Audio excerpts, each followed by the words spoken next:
Oke, baik. Selamat pagi. Pertemuan ke-7 ya. Pertemuan ke-7 ya kalau nggak salah. Nah, ini kita akan bicara soal deformasi dan bagaimana memperkuat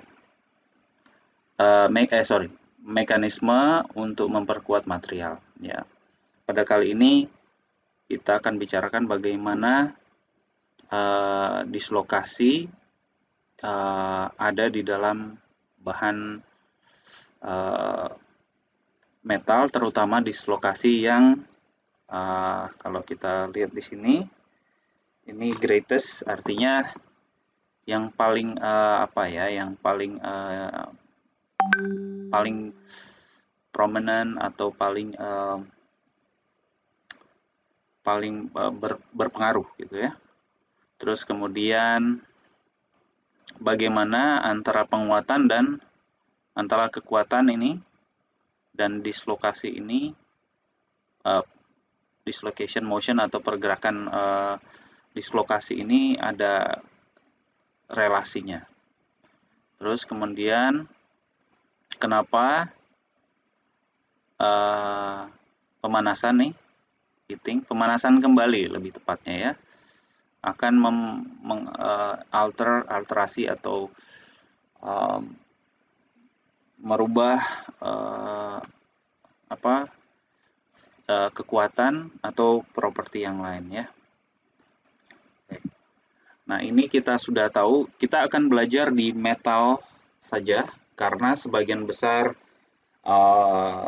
yang kita gunakan itu materialnya berbahan metal gitu ya. Meski keramik ada, polimer ada, namun untuk keperluan konstruksi, terus bukan hanya konstruksi bangunan sipil, tetapi dalam hal permesinan, baik di mesin itu sendiri, konstruksi mesin yang rigid tadi, mau dari blok mesin, rangka kalau kita bicara kendaraan saja, Anda bisa lihat seberapa banyak metal ada di sana.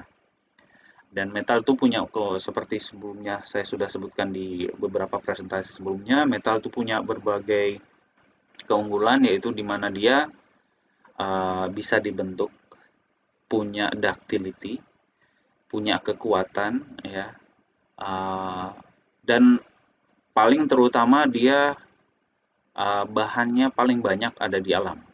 Jadi luar biasa saat ini ya. Kita melting point-nya tinggi, dia juga punya sifat seperti konduktif gitu ya. Jadi almost kalau Anda lihat kendaraan aja atau mesin gitu ya, Anda bisa lihat tuh sebagian besar di sana itu mungkin 90% terdiri dari metal. Oke, mulai dari mesinnya sendiri, bagian yang diam bergerak ataupun untuk mengalirkan listrik ya, kabel gitu ya, konduktornya. Oke. Nah, kita lihat dislokasi pada material dan kelas materialnya. Di sini Anda lihat ada metal, kita ambil contoh copper dan aluminium ya. Di mana bagian dislokasinya itu paling gampang terjadi ya. Ini adalah elektron cloud, awan elektron yang membentuk ikatan dengan dia, di mana ion ini adalah ion metalnya, sehingga kalau Anda lihat pergerakannya itu ini ya, yang sana bisa bergerak ke kanan, ini bisa bergerak ke kiri, sehingga ini ada dia tegak lurus terhadap bidang ini ya. Jadi ini disebutkan non-directional bonding, artinya ikatannya itu tidak punya prefer atau arah tertentu saja. Terus kemudian untuk dislokasi paling gampang, motion easiest ini adalah arah pergerakan.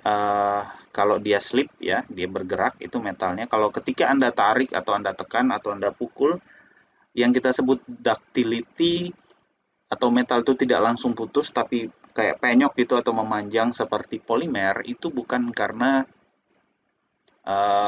sifatnya seperti karet, tidak. Akan tetapi ada pergerakan atom-atom ini yang dengan mudah bisa bergerak, yang kita sebut dengan slip system ya. Jadi ikatannya non-directional. Close pack direction for sleeping, bukan tidur ya, tapi bergeser atau slippery, licin gitu ya. Jadi dia bergeser pada arah close pack directionnya. Paling close pack itu kita sudah belajar kristalografi kan. Sedikit struktur kristal, Anda tinggal refer back ke sana untuk cari tahu apa yang disebut ini close pack. Ya. Berikutnya, ini contoh. Kalau untuk kovalen dan keramik, Anda lihat ini metal ya, contohnya kelas material classes, dislocation dan material classes. Kovalen atau keramik. Kovalen ikatan pada keramik, sorry.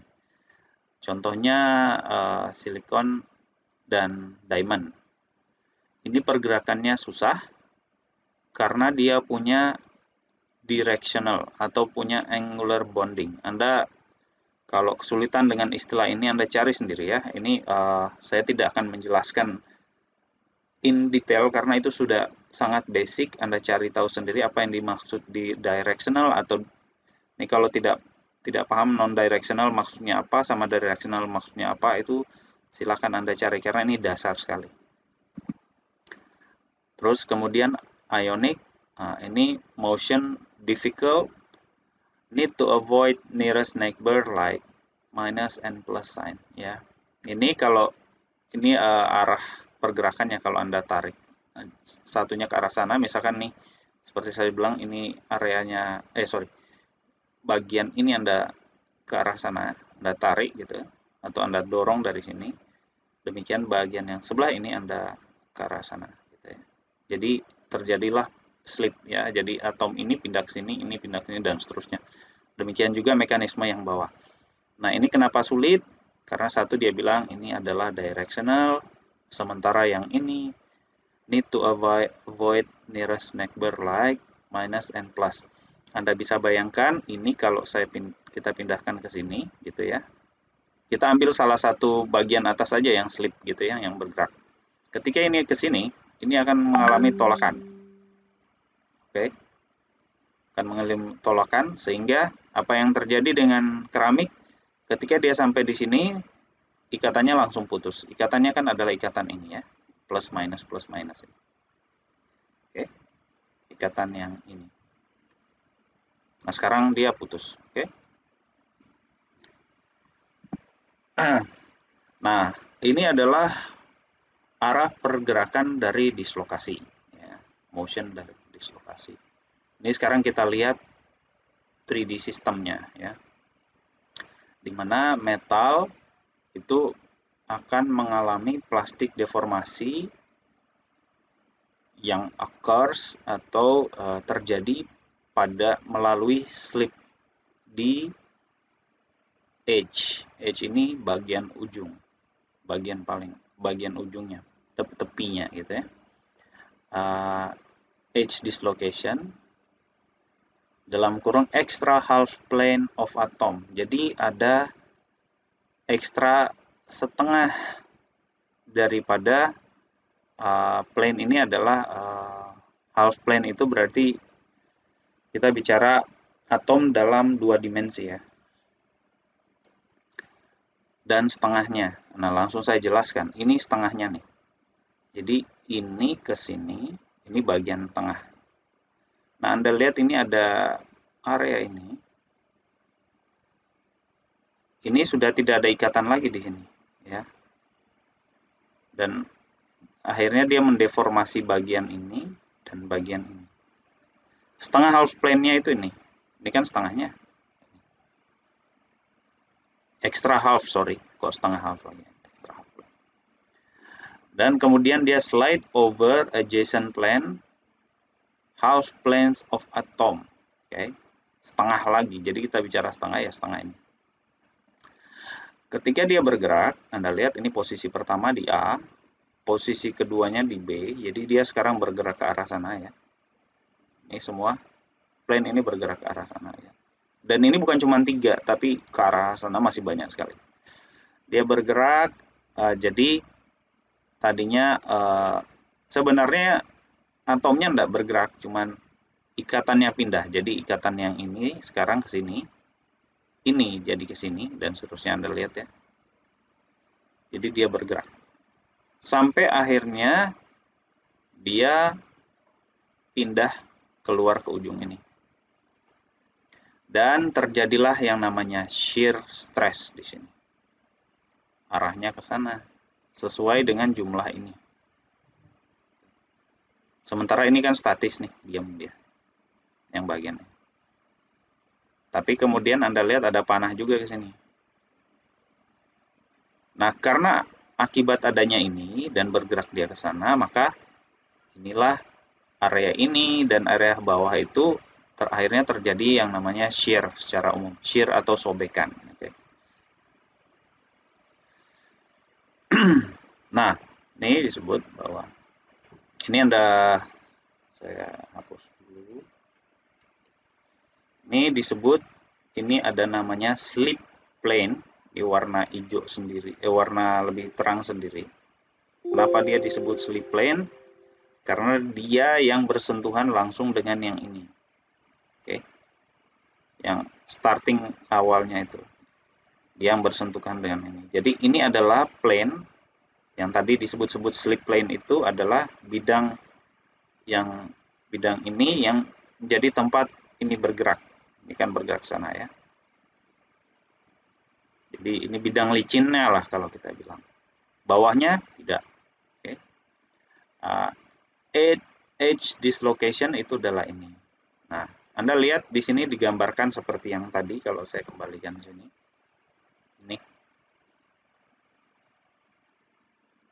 ini adalah gambar di mana yang atas, yang garis ini slip plane-nya, ininya adalah plane yang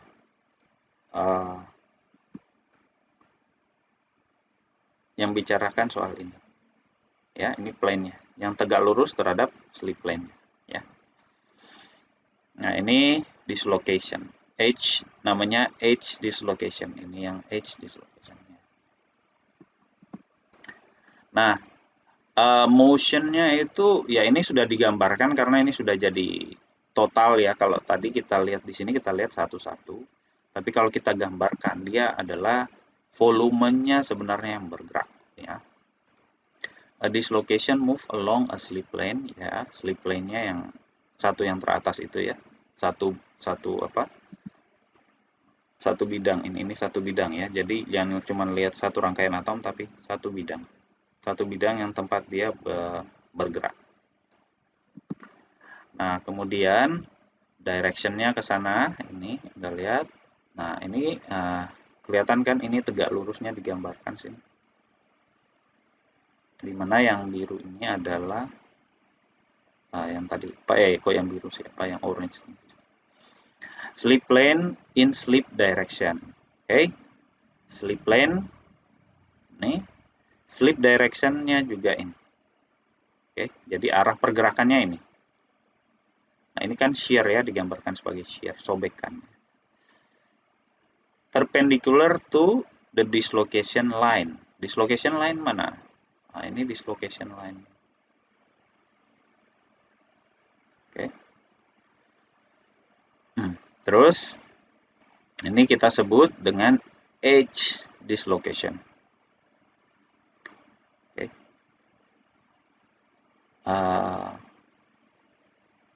Kemudian, the slip direction is the same as Berger vector. Jadi ada vektornya, arahnya, Bergernya yang mana nih? Vektornya ke sana. Oke. Arah vektor sama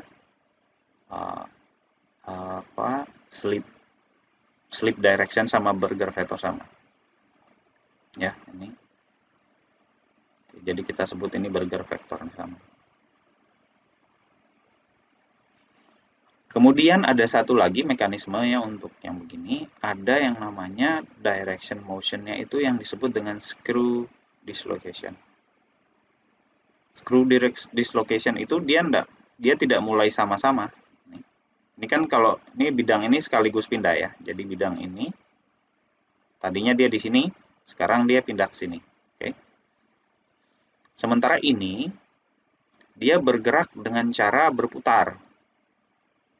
Jadi dia start dari sini dulu, kemudian ini, kemudian ini. End of result-nya sama. Tapi, gaya yang diberikan, gaya luar atau apapun ya, ya arah pergerakan stresnya ini berbeda. Dia start dari paling ujung sini, jadi berputar nih, kelihatan seperti ini. Oke, ada motion daripada ini Anda lihat, direction motionnya berbeda ya. Burgernya ini beda. Oke. Jadi dia start dari sini dulu kan. Jadi seolah-olah kalau in total gayanya bergerak dari sini ke sana. Oke, itu namanya screw atau screw, kayak Anda muter screw. Nah, ini saya buka semua aja, enggak apa-apa. Ini mekanisme deformasi. Kita sekarang lihat di slip systemnya. Nah, ini kalau Anda lihat, ini slip plane, sudah disebutkan, plane in which easiest slippage occurs. Jadi, paling gampang mekanisme slip tersebut terjadi. Ya. Highest atau highest planar density and larger interplanar spacing. Maksudnya apa nih? Jadi kalau Anda lihat, ini contoh saja. Phase center kubik ya, jadi ada atom ujung-ujungnya sama di keenam mukanya. Maka yang disebut dengan highest planar density itu adalah atau larger interplanar spacing atau jarak-jaraknya yang paling jauh gitu ya. Tapi paling mudah ini, hafalin highest planar density. Jadi jumlah atomnya itu misalkan ambil salah satu, dia dengan yang berikutnya itu paling banyak. Nah, contoh, ini kalau saya ambil atom yang di tengah ini, maka yang jumlah terbanyak dan terdekatnya dia hanya ini. 1, 2, 3, 4. Ini ada 4 koordinasi. Planarnya, kita bicara planar. Ke atasnya gimana? Ke atasnya jauh karena ke sini. Kan sementara kalau di sini, dia ke sini itu tidak lain hanya berapa? Kalau ini A, maka yang ini tidak lain Anda harus buat segitiga kan?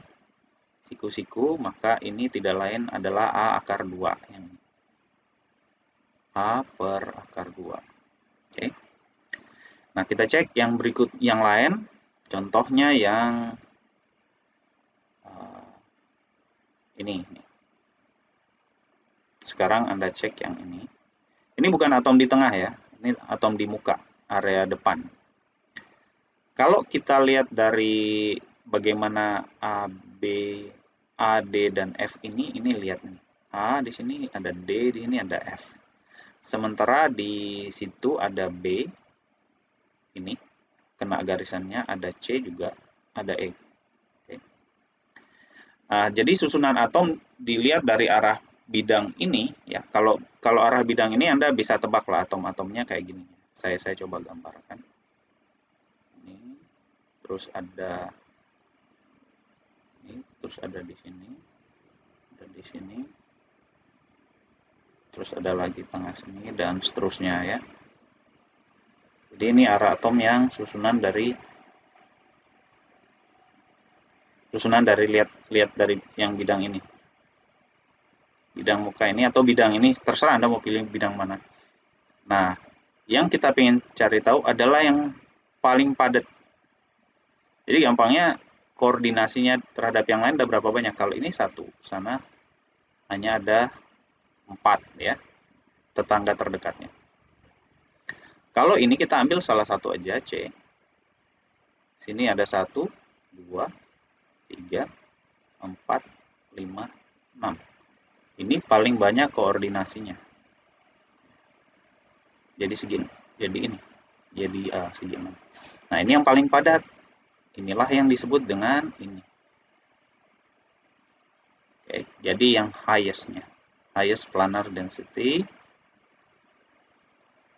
atau ini agak bias nanti kalau kalian pakai, saya coret saja. Highest planar density ini, planar itu ya ini bidang. Densitasnya paling tinggi ini dibandingkan ini. Ini kan kalau Anda bikin apa cuman ada 5 lah paling banyak, ini ada 6. Nah, padahal sebenarnya bukan masalah 5, 6. Ini ada 7, sorry, dengan tengahnya ya. Oke. Maka untuk FCC occurs on 111 plane. Ini plane 111. Close pack-nya. Pada arah 110 direction. Close pack-nya. Arahnya mana ini? Nah, kita cari tahu arah 110 mana. Kalau bidang 110 ya. Bidang 110 itu kalau saya gambarkan bidangnya seperti ini. Bidangnya yang ini. Oke.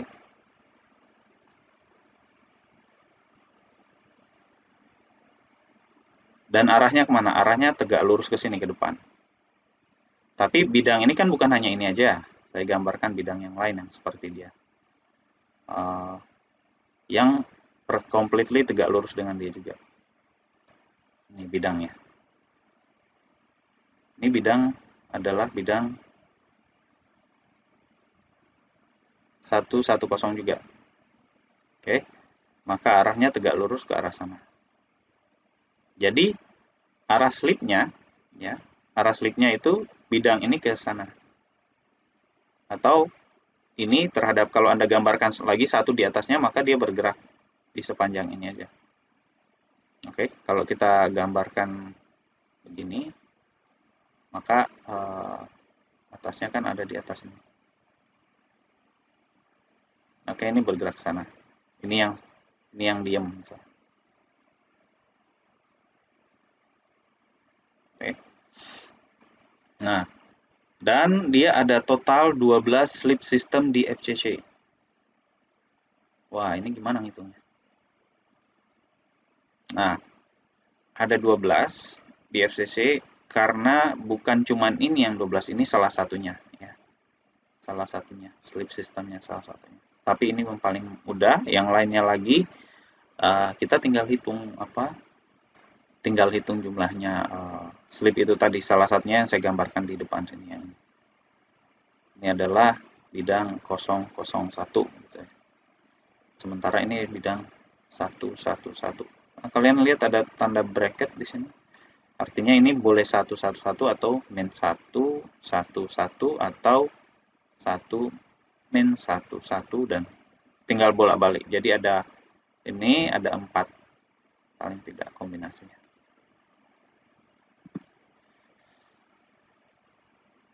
For BCC and BCC itu body center cubic dan HCP adalah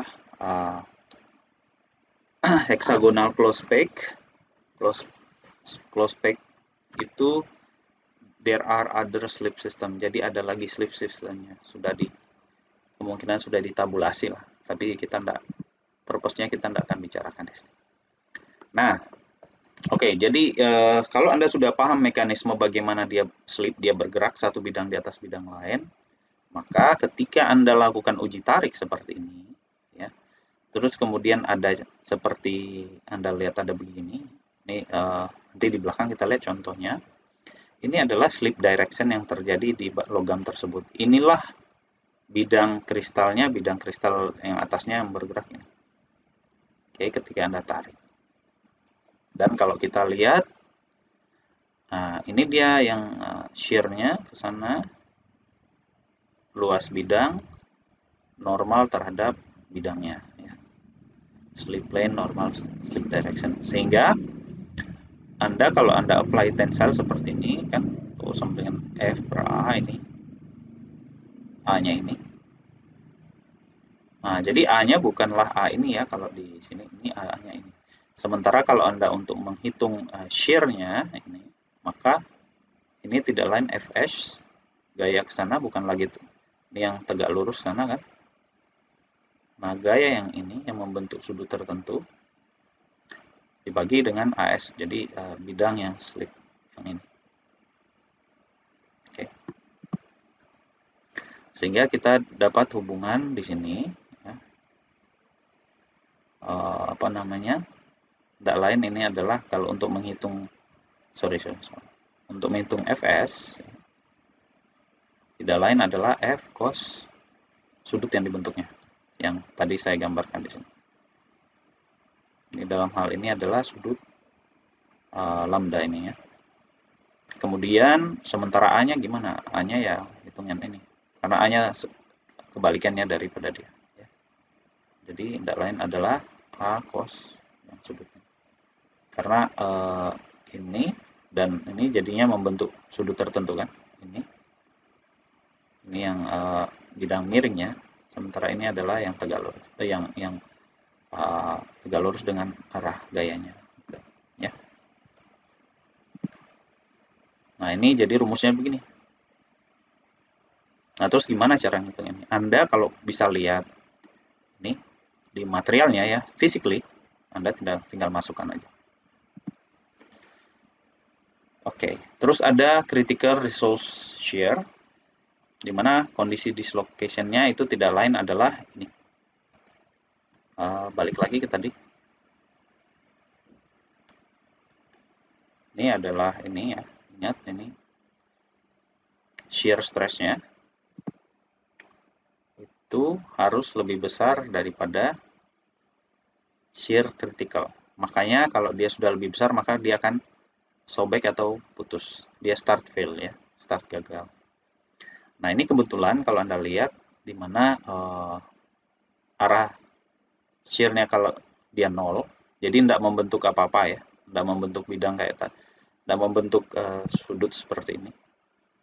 Maka yang terjadi adalah di mana bidang ini juga 90, bidang ini 90, arah bidang apa namanya yang A tadi, arah A itu 90, maka Anda bisa lihat di sini, Anda cuma masukin persamaan nih, cosinus 90, 0. Oke. Cos lambda itu salah satunya ini udah pasti 0 ya.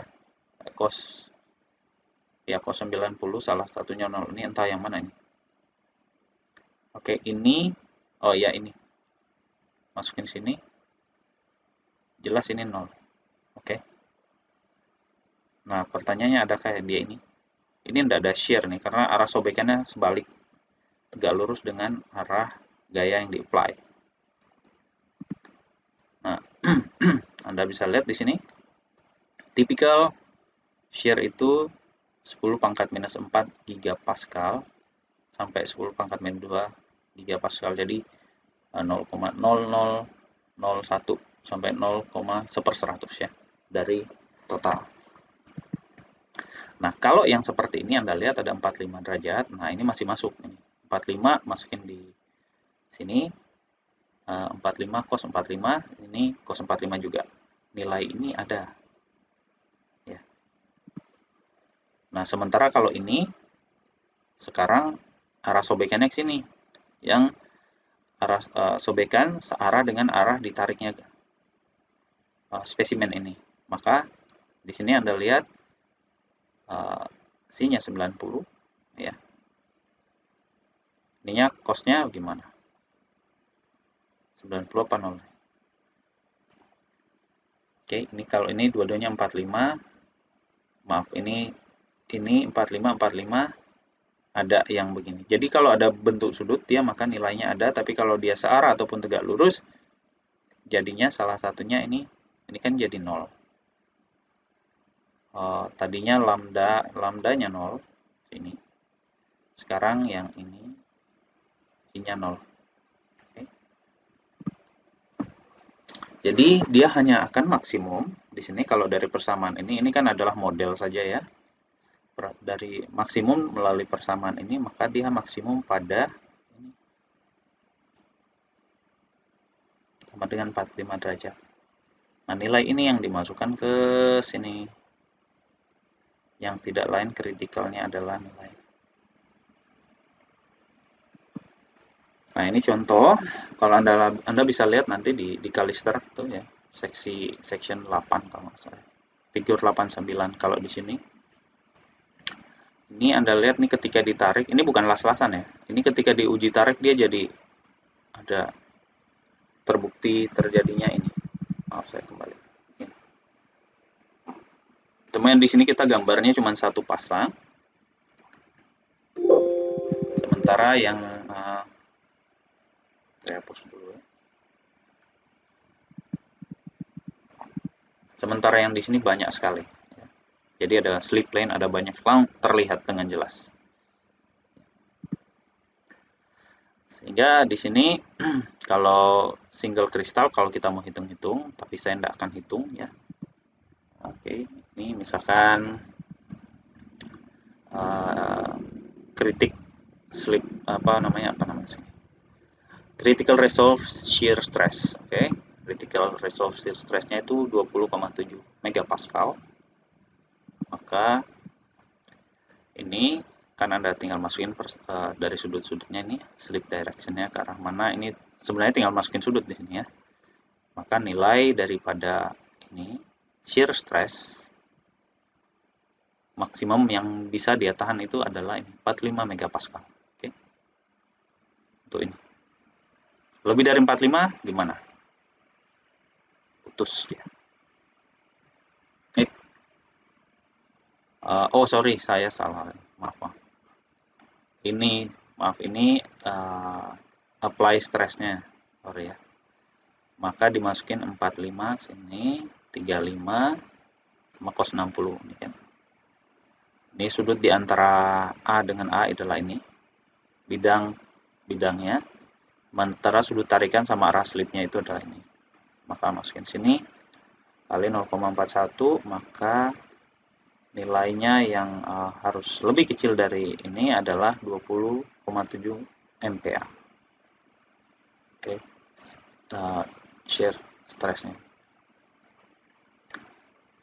Ya, jadi sekitar masih lebih kecil lah ya, masih lebih kecil dari nilai ini. Kalau Anda lihat, jadi 45 MPa ketika kita gunakan di sini, ini masih aman. Oke. Intinya sebenarnya kita mempelajari ini tidak lain adalah kita bisa mengetahui material tersebut aman atau tidak gitu. Kalau dia Anda tarik, uji tarik, mengalami stres, itu dia aman enggak? Kalau soalnya untuk uji tarik sendiri Anda enggak akan pernah shear stressnya enggak terlihat kalau nggak salah. Karena biasanya cuman begini saja kan kalau Anda ini putus. Shear-nya Anda dapat dari mana nih? Mungkin sih bisa, tapi almost di sini adalah tensile stress. Ultimate tensile-nya berapa?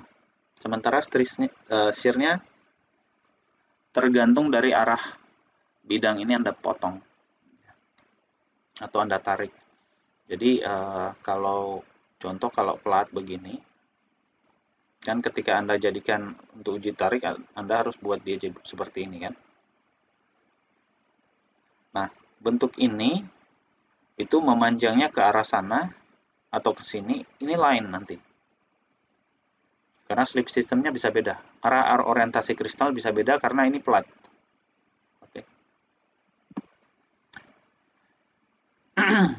Nih, ini dibilang the apply stress of 45 megapascal will not cause the crystal to yield. Jadi kristalnya tidak akan jadi seperti gambar ini, ya, tidak akan terjadi. Jadi dia ketika ditarik dilepaskan lagi kembali.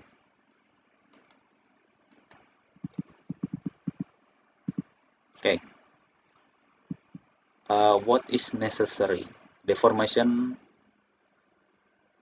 what is the yield of stress. Nah, ini cara lain untuk menghitung yield daripada tadi yang nanti mengakibatkan itu terjadi misalkan pergeseran.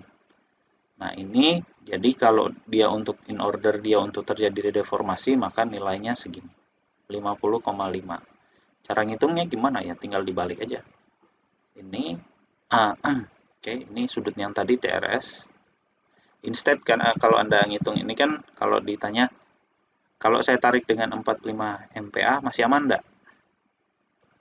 Pas dihitung, oh ya. dia masih 18,4 MPa, di mana dia masih lebih kecil daripada nilai yang ini, daripada yang critical tadi. Tapi kalau kita pengen tahu berapa sih maksimumnya, berapakah nilainya sampai dia mulai terjadi slip, ya, terjadi deformasi slip, maka rumusnya dibalik. Yang kita hitung ini sama dengan ini nilainya. Maka kita mau cari tahu ini di saat TY, di saat ini Anda sudah kalikan jadi 41 ini. Oke. Jadi ini berapa nih? Nah, TRS diketahui, maka TY tidak lain adalah 40, ya kan? 20,7 dibagi, jadi dapatkan. Simple, hitungannya simple. Nah, ini Anda melihat dengan jelas di polikristalin, ini metal ya. Ini adalah arah kristalnya ya. Arah kristal. Individual kristal arahnya. Ini adalah grain boundary-nya. Batasan dari arah kristal satu ke arah kristal lain. Misalkan ini kayak ini. Ini batasannya. Dan seterusnya. Dan demikian juga yang ini dan seterusnya. Ini panjang ini 300 micron. Okay. Nah, polycrystalline stronger than single crystal karena grain boundary are barrier to dislocation motion. Ya, kalau terjadi dislokasi, misalkan Anda tarik ke arah sana, maka slip itu akan terjadi ke arah sini. Misalkan salah satunya ke sana, saat ini kan arahnya, sementara yang ini sana ke sana, ini ke sini, ini juga ke sana, ini ke sini, gitu ya. Dan seterusnya, ini ke sana, ini ke sini misalkan. Tapi kemudian ketika dia bergerak, dia ini dihentikan oleh ini. Karena apa? Ini mau arah ke sana. Okay? Sementara ini maunya ke sana misalkan. Ini grain boundary, saya kasih gambaran satu aja. Ini mau bergerak sana atau mau maksa ke sini. Sementara ini mau arah ke sana. Nah, terjadi benturan ini kan. Anda mau bergerak sana harus teruskan ke sana, ini teruskan sana. Nggak matching. Ya. Jadi ini terjadi stopping point pergerakan daripada stopping point pergerakan plane-nya itu di sini. Oke. Nah, ini disebut yang jadi grain boundary are barriers to dislocation motion. Inilah grain boundary-nya. Ini terlihat dengan jelas kok grain boundary. Ada beberapa agak smear gitu ya. Agak halus kelihatan. Terus slip plane direction, entah ini lambda atau apa ini sih ya. Change from one grain to another grain. Ya, oke. Karena ini dia berubah.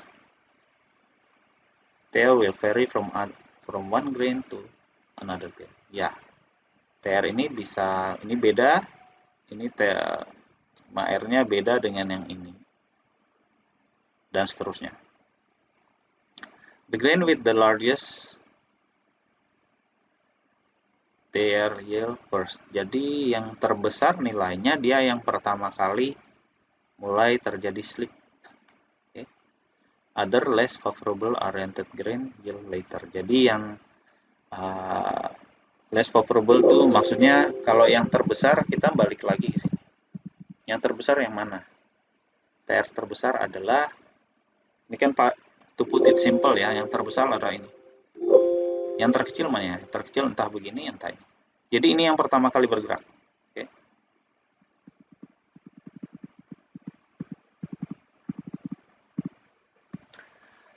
Terus kemudian kita bicara anisotropi.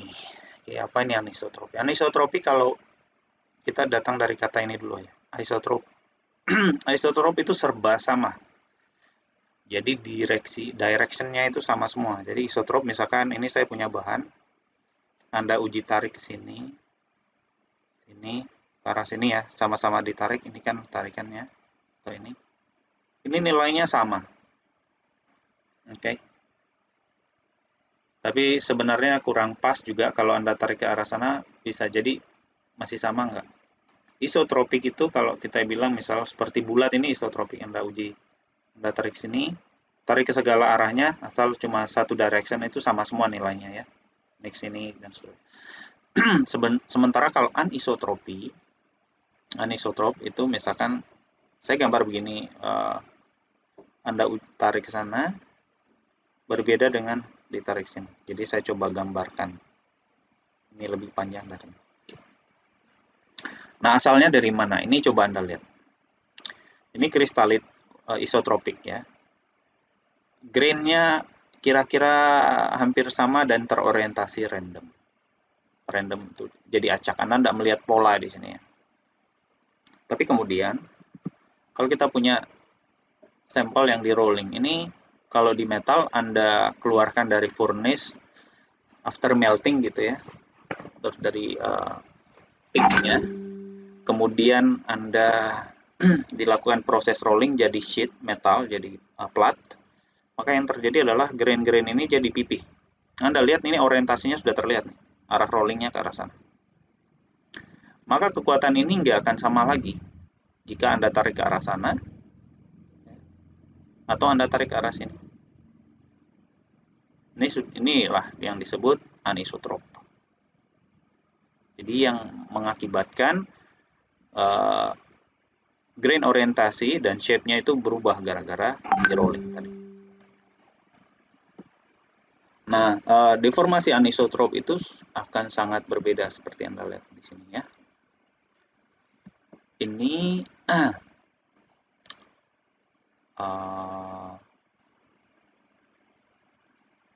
ini dipanaskan. Oke. Jadi cylinder of tantalum machine from a roll plate ya. Jadi roll plate dibuat cylinder. Kemudian fire cylinder at the target. Jadi dipanaskan. Targetnya ini dipanasin. Ini dipanaskan.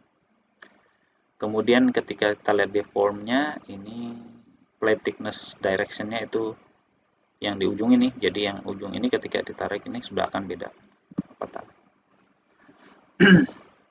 Nah, namun ini Anda tidak usah terlalu perhatikan apa ini belum terlihat. Ini kalau udah diuji tarik putus baru terjadi seperti ini. Kita lihat yang berikutnya. Ini tidak usah terlalu diperhatikan ini. Nah, sekarang ada 4 strategi untuk lakukan untuk memperkuat satu, reduce grain size ya. Jadi grain boundary adalah barrier untuk slip sistemnya kan. Artinya kalau Anda kecilkan grain size-nya yang tadi ya, kalau saya kembali lagi. Ini kan besar-besar. Kalau ini saya perkecil lagi, misalkan kita perkecil lagi, misalkan ini arah sini, ini arah sana gitu dan seterusnya. Kita arah sini. Maka ini slip barrier untuk stopping barriernya itu semakin banyak kan. Semakin banyak stopping barriernya, maka Anda akan punya material yang diperkuat. Oke, ini barriernya dia untuk bergerak saya sudah sampaikan tadi. Barrier strength increase with increase of angle of misorientation. Jadi ya sudut misorientasinya ini nih diperbesar. Smaller grain size, more barrier to slip. Ya, jadi sama ya di atas. Ini ada persamaannya. Saya tidak akan ajari persamaannya bagaimana ini. Yield-nya itu tidak lain adalah apa nih? K D pangkat minus setengah. Anda cari sendiri ya informasinya untuk ini tidak lain adalah yang awal, terus kemudian ada perlakuan plus kemudian ada perlakuan. Jadi kalau ini kalau ini disebut dengan K adalah jumlah konstanta, ini ditambahin tambah banyak, D-nya semakin kecil ya kan, semakin kecil D-nya terus dipangkatin setengah jadi akar gitu kan, maka dia semakin besar di jumlah ini tambah besar di jalurnya. Nah ini kedua ini adalah pertama reduce grain size, kedua adalah form grain solution. Jadi Anda pakai impuritas yang akan mendistort lattice-nya. Ya. generate lattice strain. This strain can act as a barrier to dislocation motion. Jadi Anda lihat nih, untuk substitusi, jadi ini atom yang sama. Ini sebenarnya kalau kita gambaran ada lagi sini. Mestinya ada di sini bisa kan. Ini gambar atomnya nggak digambar lagi. Cuman satu ini aja. Diganti dengan yang lebih kecil, maka lattisnya distorsi dia. Sehingga untuk bergerak, dia harus begini bergeraknya. Nah, ini jadi stopping point. Impurity. Atau kalau larger impurity sama juga. Makanya di metal itu untuk memperkuatnya salah satunya Anda tambahin solid solution, Anda tambahin logam lain. Atau dalam hal ini untuk besi, supaya besi sangat ductile. Supaya ductility-nya ini Anda kalau pakai besi asli ya, pure Fe, terus dipakai sebagai konstruksi, Anda taruh benda di atasnya atau ditarik itu dia akan molor seperti plastik gitu ya. Tapi kemudian besi untuk dijadikan baja ditambahin ini, kasih karbon. Maaf, ini enggak. Karbon itu interstisial ya. Ini substitusi, sorry. Salah satu substitusinya dengan mencampurkan dengan logam-logam lain dengan ukuran atomnya itu lebih kecil atau lebih besar. Ya.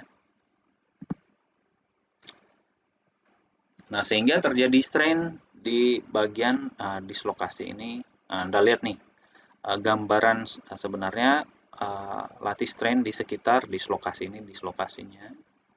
Kalau ini akan mengalami tension, tarikan. Ini akan mengalami compression ya kan. Dikompres ya area sini, kompresi, ini tension dan ditarik gitu ya. Nah, ini solid solution alloy yang tadi disebutkan ini yang substitusi. Ini namanya solid solution karena dia menggantikan atom yang tadi ada di sini mungkin besar jadi lebih kecil. Ini yang tadinya lebih kecil diganti lebih besar ya. Itu kita sebut dengan solid solution, completely substitusi. Ini diganti yang lebih kecil, terjadi stres. Ini kan 10 ke sini. Ini terjadi stres di sini. Ini demikian juga, sehingga Anda melihat di sini ada, ya ini balik lagi kayak tadi ya. Ini. Ya, ini dia. Sekarang 3 atom ini ada yang lebih kecil. Kita introduce impurity. Nah, di sini small impurity tends to concentrate at this location. Nah, impuritas yang sedikit tadi katanya, dia akan masuk ke area yang dislokasi. Jadi dia hanya akan lakukan partial cancellation of dislocation, compressive strain, and impurity atom tensile strain. Jadi ada tensile juga di sini, ada compressive. Terus kemudian dia reduce mobility of dislocation and increase strength. Jadi dia menambah, mengurangi, mereduksi pergerakan dari dislokasi tadi, dan juga menambah kekuatan. Kekuatan itu ditambah karena dari ini, dislokasinya dia kurangi karena yang ini tidak langsung berhubungan dengan si ini. Nah, instead dia ke sini dulu, jadi ada gradual gitu ya. Kalau tadi dia langsung terhubung kan. Ini kalau kita pakai yang lebih besar ya. Ini Anda lebih kecil, oke. Sekarang kita pakai yang lebih besar. Nah, yang lebih besar dia juga akan masuk di area dislokasi. Dia akan jadi ini. Nah, ini kembali lagi dia tidak langsung kontak dengan ini, terlalu besar, jadi dia membentuk gradual seperti ini. Jadi dia mengurangi dislokasi. Ini ada software yang dipakai, Anda bisa cek. Oke, ini contoh untuk solid solution strengthening di copper ya. Nah, ini weight percent nickel concentration. Ini weight percent nickel concentration pada C ini apa nih C ya? Oh, C buat ini aja ya, konstanta ya, C, sorry, ini harusnya dikasih koma. Jadi ini bukanlah unsur gitu ya. Nah, ini persen dari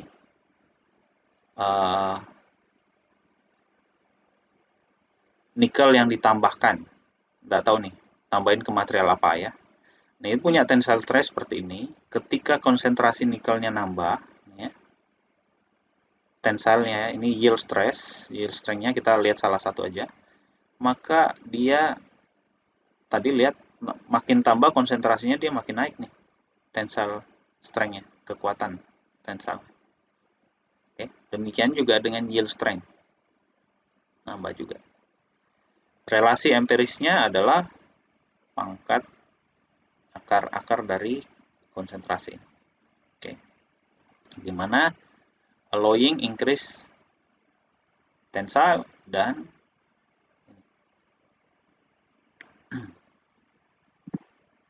nah, ini adalah strategi untuk ketiga, presipitasi strengthening. Apa itu presipitasi?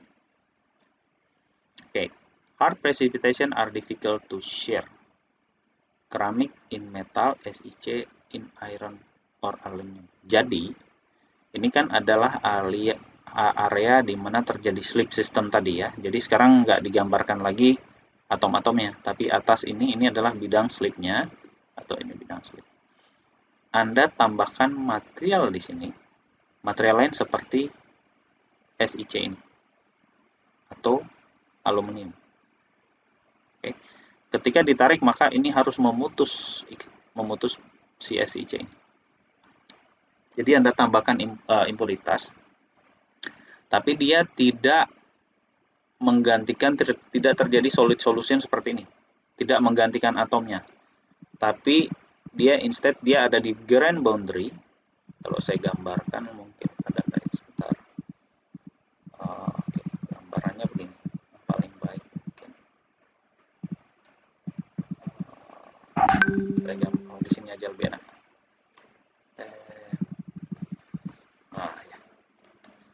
Nah, di area ini, di daerah sini, tidak langsung ada batasan ini ya.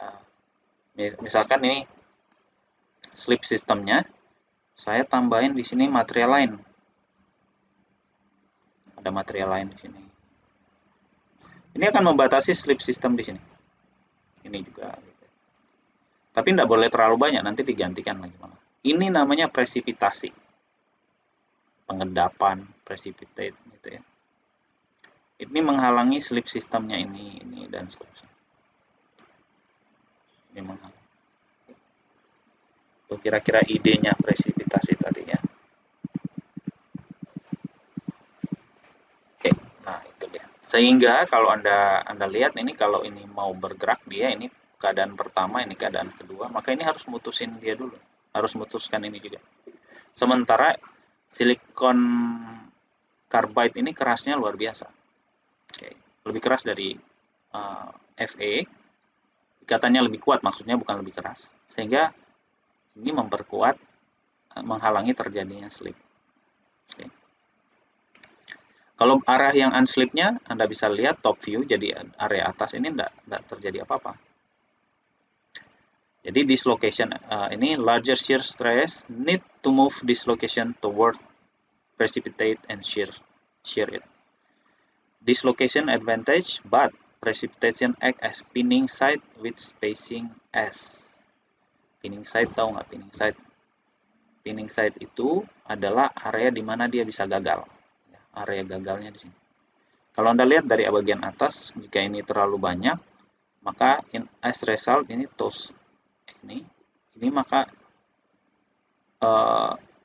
S-nya semakin kecil. Oke, maka ininya semakin kalau ini semakin kecil, dia semakin besar ininya, ini semakin kecil. Spacingnya ya, ini spacingnya. Jadi kalau ini semakin besar, jadi pinning side itu area yang tadi yang bisa mengakibatkan dia gagal. Ini contoh yang Boeing 767 ini, atau 747 kayak masih pakai material yang sama. Ini adalah contoh bahannya yang di scan dengan SEM. Nah, ini adalah yang hitam-hitam ini, kalau Anda lihat itu adalah presipitasi oleh alloying.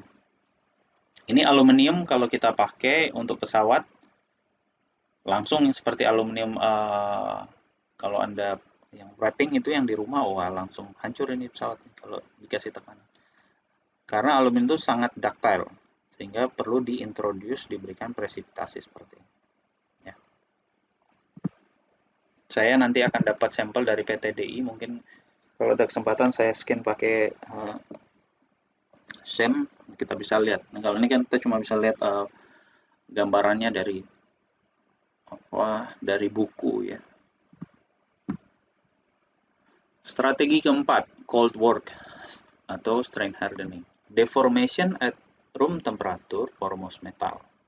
Jadi ini dilakukan deformasi pada temperatur ruang. Common forming reduce the cross sectional area. Ini Anda bisa lihat.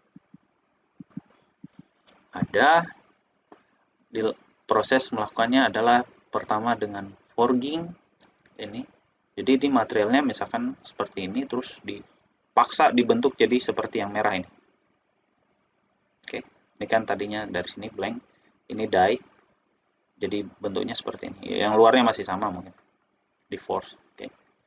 Di drawing, Anda tarik dengan paksa ya.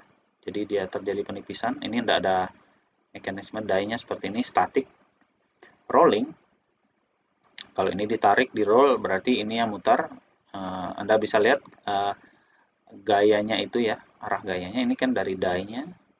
Ini gayanya ditarik, ini gayanya dari atas, sehingga membuat ini dipaksa jadi di roll gitu ya. Kemudian diekstrusi, nah ini dipaksa pakai rem, billet diekstrusi, ini dipaksa, force-nya dari sini. Jadi ini adalah proses-proses cold working. Ya. Umum yang kita tahu seperti yang tadi, yang namanya rolling itu adalah yang saya kembalikan lagi. Proses rolling tadi. Nah, ini dia proses rolling. Kalau ini dilakukan dengan cold working aja. Rolling.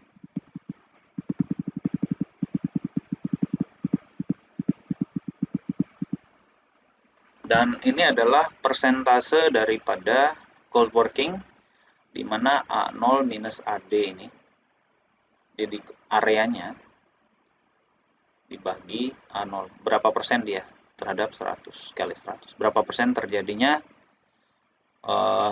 cross sectional areanya, area yang ini ya. Ini A0, AD, ini AD-nya. Ini A0, AD setelah dilakukan pengerjaan dan seterusnya. Nah, ini dilihat dari proses cold working, dislocation entangle with another during cold work, dislocation motion become more difficult. Ya, karena dia dipaksa. Oke, sehingga susah. Ini Anda nggak bisa lihat lagi. Ini grainnya ada seperti kayak gini, terus putus gitu ya. Ini dislokasinya itu jadi seperti network, saling berkaitan gitu ya. Ini yang Anda lihat bukanlah grain boundary, tapi ini adalah dislokasinya yang kemudian sudah saling mengikat, jadi kusut begitu, sehingga membuat dia menjadi lebih kuat karena dia jadi network. Jadi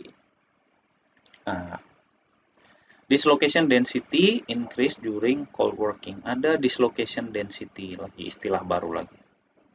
Ini kalau balik lagi, ini adalah dislokasi, densitasnya ya kita tinggal hitung ini areanya, terus tebalnya berapa ya, berapa banyak dislokasinya.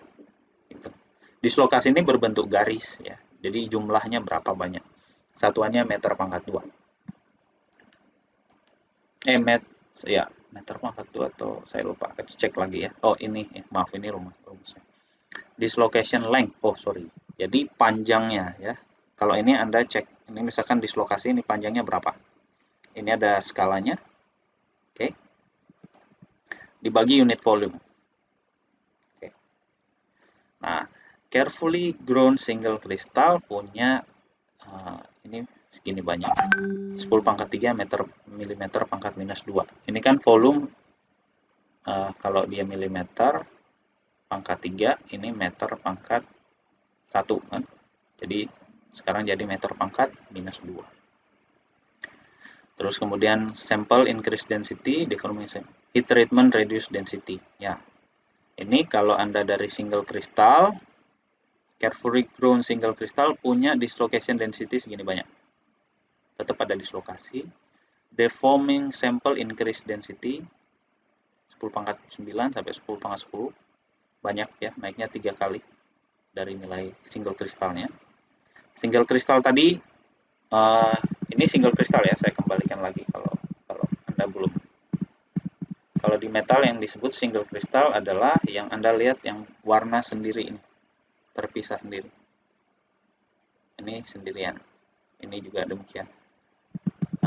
Atau kalau lebih jelasnya ini yang single kristal juga nih. Ini single kristal, arahnya. Tapi dia sebut tadi single kristal untuk keseluruhan ya. Tapi ini kita coba cuma ini aja.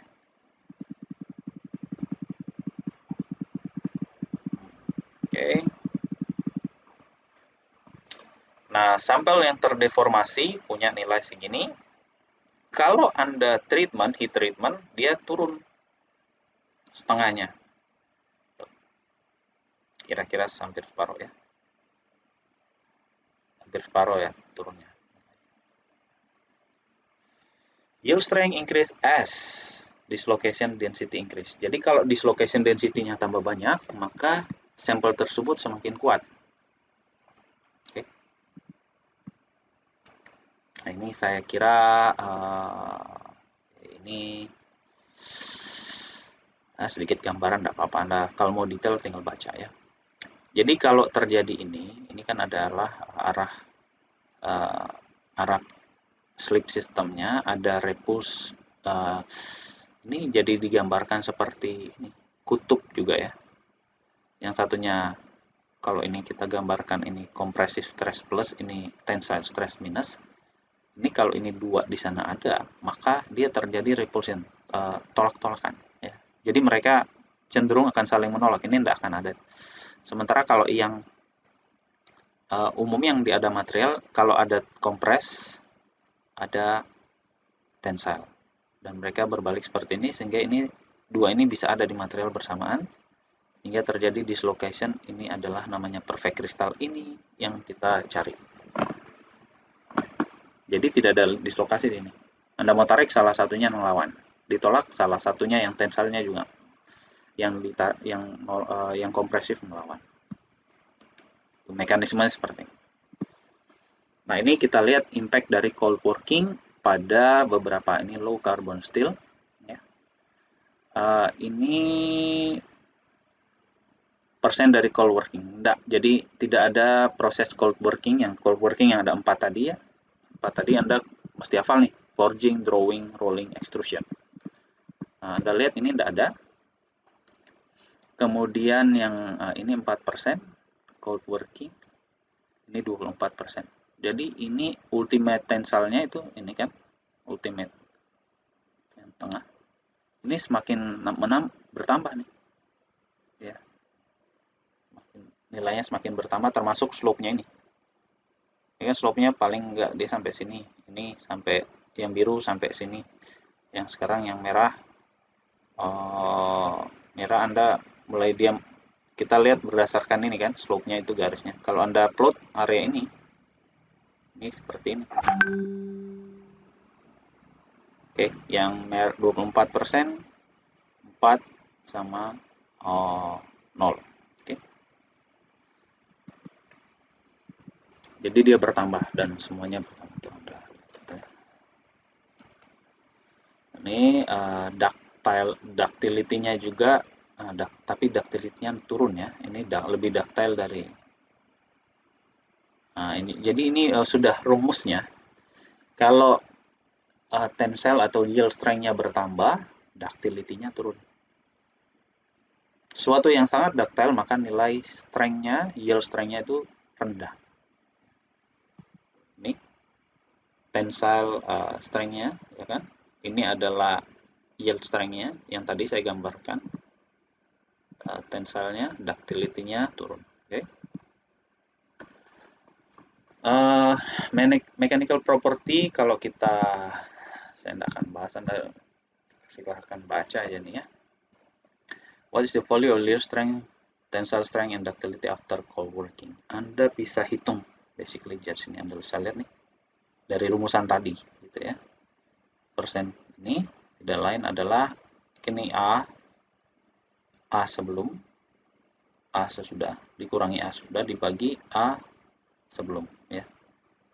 Jadi tinggal masukin aja, misalkan ini dari 15,2 ke 12,2, ini jadi 35%. Dari mana 35% itu adalah yang ini nih, cold working-nya yang membuat si diameter, luasannya itu yang tadinya ini, misalkan blank ini luasannya, ini area luasannya sekarang jadi kecil gini, atau ini jadi kecil, ya. Saya ulang-ulang biar Anda ingat.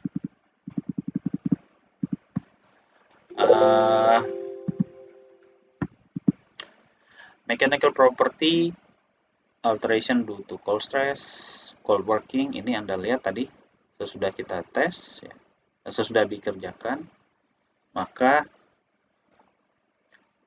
ini kalau ditanya what is the value of yield strength, tensile strength, and ductility for copper dengan persentase 35%, ya, ini 35%. Ini ketika di cold work naik, cold work ini tensilenya naik, ductility-nya dia turun. Plotnya yang baik itu begini, kalau kita mau cari sistematisnya, ya. Ini persentase dari yang persen cold work-nya berapa persennya. Nah, ini kita bisa lihat sebenarnya dari kurvanya langsung Anda pakai 35 di sini, cek berapa, 35 di sini, cek berapa, 35 di sini, cek berapa persen. Elongation ini adalah pertambahan panjangnya tinggal 7%, ya. Sementara kalau Anda uji tarik, ini kan kalau Anda uji tarik, ya, tadi kurva uji tarik itu saya pakai ini. Kalau Anda uji tarik itu, maka ketika Anda tarik yang tidak dilakukan cold working, dia akan memanjang sampai segini baru dia putus. Ini juga, ini lebih pendek lagi, dan ini lebih pendek lagi.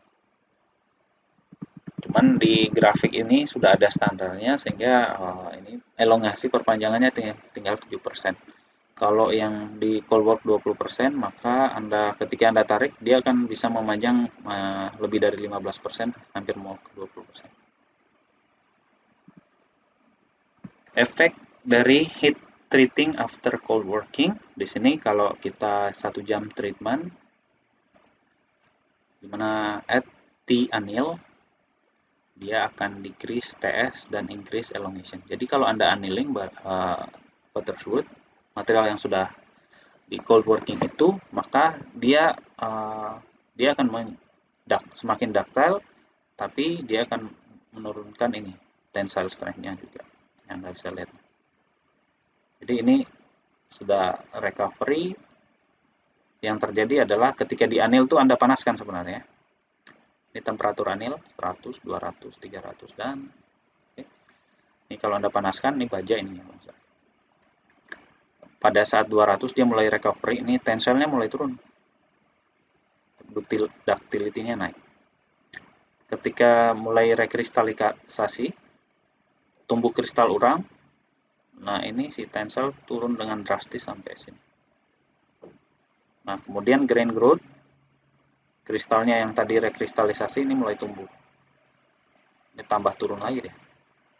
Ductility-nya naik. Karena apa? Karena kristalnya makin besar, slip sistemnya itu semakin mudah bergerak. Ya. Ini adalah proses yang disebut dengan annealing. Kalau Anda tidak paham ini, jangan sekali-sekali bicara soal proses anneal, ya. Kalau tidak paham apa yang namanya recovery, rekristalisasi sama grain growth, jangan bicara soal ini perlu di anneal sekian derajat, tidak tahu apa fungsinya. Paling yang Anda tahu cuma ujungnya nanti. Dia nanti tensilenya turun segini, nah itu di kurva mekanik. Tapi kalau Anda mau jadi seorang yang mau lakukan riset dengan ini, Anda harus paham begini. Ya. Ada 3 stage yang terjadi untuk treatment. Anda lihat ini skenario satu-satunya ya. Ini saya tidak akan menjelaskan detail lagi, tapi proses dari ini sebenarnya 3 step itu. Skenario 1, skenario 2. Ini terjadinya pembentukan kembali ya. Ini dislokasi yang tadinya atom-atom diffuse to region in distension, dia mungkin dia jadi ke arah lain gitu ya. Di sini dislocation annihilate, dislokasinya hilang, and perform a perfect atomic plane. Jadi terbentuk kembali seperti ini. Atau dislocation block can move to the right. Jadi ini yang tadi dia bergerak. Sekarang dia bergerak ke kanan ya. Nih posisinya Anda lihat gray atom vacancy, dia memungkinkan dia naik gitu ya, terus dia bergerak ke sana, kemudian dia ketemu dengan dislokasi yang lain, akhirnya dia hilang ya, dia hilang, jadi ya hilang dislokasinya. Tapi ini mekanismenya terlalu rumit kalau Anda mau pikirkan, lebih baik anggap aja ya sudah, yang satu bisa paling gampang bisa digambarkan, meskipun skenario 2 juga ini terjadi juga gitu. Ini rekristalisasi Anda lihat, oke. 33% cold work dari brush. Oke, ini karena ada di apa? New crystal nucleation after 3 second at 580. Mulai ada kristal tumbuh. Dari mana taunya ada tumbuh kristal ini? Bintik-bintik ini ya. Kristal baru tumbuh. Oke. Dan kemudian setelah dia mulai tambah dipanaskan, Anda lihat tadi besar-besar ini mulai dikonsumsi. Ini kelihatannya kristalnya ini tambah kecil, muncul kayak titik-titik ini jerawatnya. Ini semakin banyak setelah 4 detik, 8 detik. Nah, setelah ini 8 detik, setelah 15 menit ya, ini sudah tumbuh kristal baru, completely kristal yang baru, grain growth. Kalau yang tadi ini diperbesar, ini 6 mm. Ini 6 mm, Anda lihat kristal baru sudah sangat berbeda dengan yang awal ya. Nah, relasi empirisnya adalah begini, ini adalah koefisien dependent daripada material, ini waktu, ini adalah eksponen grain diameter, ini sebelum dan ini sesudah. Yang terjadi adalah seperti ini. Ini adalah prosesnya yang tadi gambar sudah dijelaskan. Ini tadi yang cold working tadi, ketika dipanaskan sampai 500-an nih mulai tumbuh kristal kecil-kecil ya. Ini new grain-nya dia tumbuh sini kayak yang kayak bintik-bintik tadi. Tumbuh kristal-kristal baru, arah orientasi baru. Sekarang sudah jadi begini. 500 ke atas, kristal baru yang kecil-kecil tadi mulai tumbuh dan akhirnya membentuk kristal besar finally di temperatur 700. Nah, di sini jadi kembali ke awal. Temperatur untuk rekristalisasi sendiri itu punya nilai seperti ini. TR, temperatur kristalisasi, which recrystallization just reach completion pada 1 jam. Ya. Untuk spesifik metal alloy ini tergantung banget dengan bahannya, metal dan alloy apa. Sama juga purity dari metal. Ya. Decrease with purity dari metal. Ini akan turun dengan semakin tingginya impuritas. Ya. Decrease with increasing persen dari cold working. Jadi dia akan cold working-nya nambah, dia akan turun. Nah, ini Anda lihat nih sekitar 0,3% TM melting dan lebih kecil dia di antara 0,3 dan 0,6% dari melting point-nya.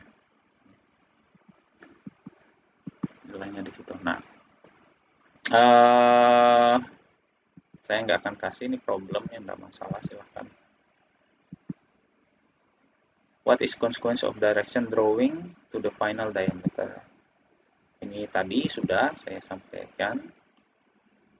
Nah, ini Anda bisa lihat dari bentuk dari bahan ya, 43,8% cold working, copper, brass, ini steel ya, steel besi 1040, baja 1040, brass.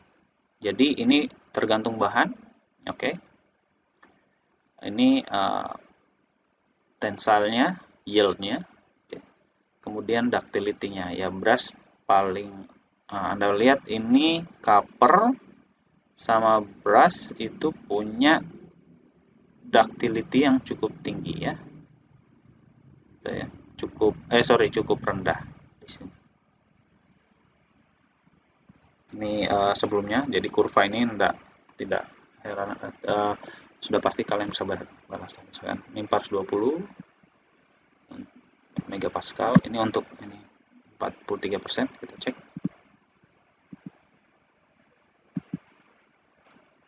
Ini untuk copper saja ya, karena copper brass. Ini persentasenya sekitar 6 ya. This doesn't satisfy criteria. What other option are possible? Maaf, ini kayaknya ternyata ceritanya mesti mulai dari sini ya. Ini problem. A cylinder of rod of brass originally 10 mm in diameter is to be cold worked by drawing. The circular cross section will be maintained during deformation. Jadi dia tetap bulat. Cold work tensile strength is exists to 380 megapascal and ductility at least 15%. Jadi 15% daripada elongation yang bisa. Furthermore, the final diameter must be 7,5 mm. Jadi dari 10 jadi 7,5. Explain how this may be accomplished. Bisa nggak dilakukan? Jadi ini dari rumus ini ya, dari rumus ini Anda masukin ke persamaan ini berapa persen cold work-nya, masukin dari diameter ini ke diameter ini, jadi 43,8%. Dari sini 43,8% Anda cari, ini brass kan, 43,8 sini. Terus saya gambarkan semuanya. Ini semuanya 43,8 ya. Di sini. Terus dilihat ini yield strength-nya 420, tensile 540, ini lebih besar dari ini, dimana require-nya segini, dan elongation-nya 6, dimana ini kurang, ini masuk, tapi ininya lebih besar ya. Tensile, coba baca isinya, dia mau cari tahu apa. Cold work tensile is excess dan ini 380 at least 15%. Oh, ini masuk atau tidak? Ini masuk kayaknya. Kan lebih dari ini ya, lebih dari 380 dan kurang dari. Tapi dia bilang it doesn't satisfy criteria, what does other option? Nah, ini suppose dia karena TS-nya seharusnya kurang dari 380, kita start dari sini. Ini. Jadi kita start dari yang 380 itu, oke. Dapat 20%,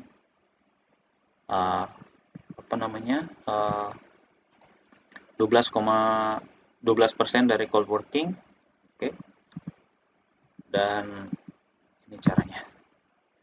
Jadi 380 tadi 12%, dari 12% ambil 12% di sini, baru Anda lihat nih masuk ke area ini. Jadi ini adalah lebih besar ternyata dari 15 harusnya ya. Ini kurang dari 27%, nilai ini yang masih masuk. Oke.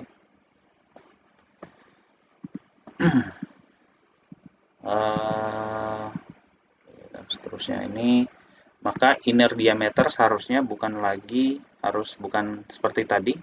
Tadi kalau Anda lihat ada berapa dia nilainya. Anda lihat di pertama ini 7,5, dia mau maintain parameter-parameter tersebut, tapi tetap dapat masih dengan diameter final seperti ini, final diameter. Ternyata setelah dilakukan ulang, kita kita start dari cara ini, maka seharusnya final diameternya itu tidak lain adalah paling kecil yang bisa dibuat. Oke. Jadi prosedurnya itu di sini stage pertama, cold work-nya misalkan ini 8,9, dapatlah 29,6 cold working percentage. Heat treatment, cold work, reduce diameter ke sini, baru ke 7,5. Baru dilakukan lagi proses hingga dapat 340, tensile strength-nya 400 MPa dengan elongation-nya lebih dari 15% jadi 24. Oke, tensilenya di atas 380 kan, ini harus di atas 380, ini juga lebih dari 15%. Oke, itu prosesnya. Nah, jadi ada bagian yang tricky part di material itu seperti ini. Cold working plus hot working, ada deformation. Ini hot working, deformation above TR, tadi udah TR udah sebut, deformation about TR ya. Grain influence property, metal having small grain, relative strong and tough at low temperature. Ini metal yang grainnya kecil-kecil, di temperatur rendah dia kuat, yang grain lebih besar, good creep resistant at high temperature. Pada temperatur tinggi, ini untuk menghindari creep. Creep itu failure salah satu. Ini kita bisa lihat untuk bahan-bahan yang lain ya.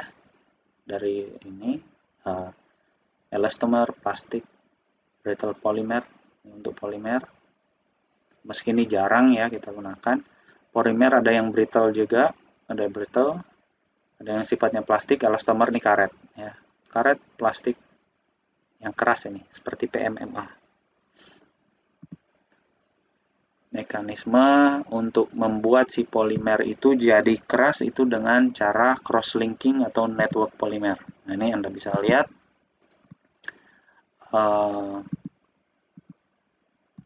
di mana kalau yang inisial ini awalnya yang di sini ya, plastik. Kalau di sini mau nyaris mau putus. Ini di mana polimer tadinya cuman seperti ini, tidak ada cross linking, ini tidak saling mengikat, cuman dia tumpuk di atas lain seperti spaghetti gitu ya. Sementara ini terjadi ikatan dia. Di sini jadi ikatan jadinya. Cross linking.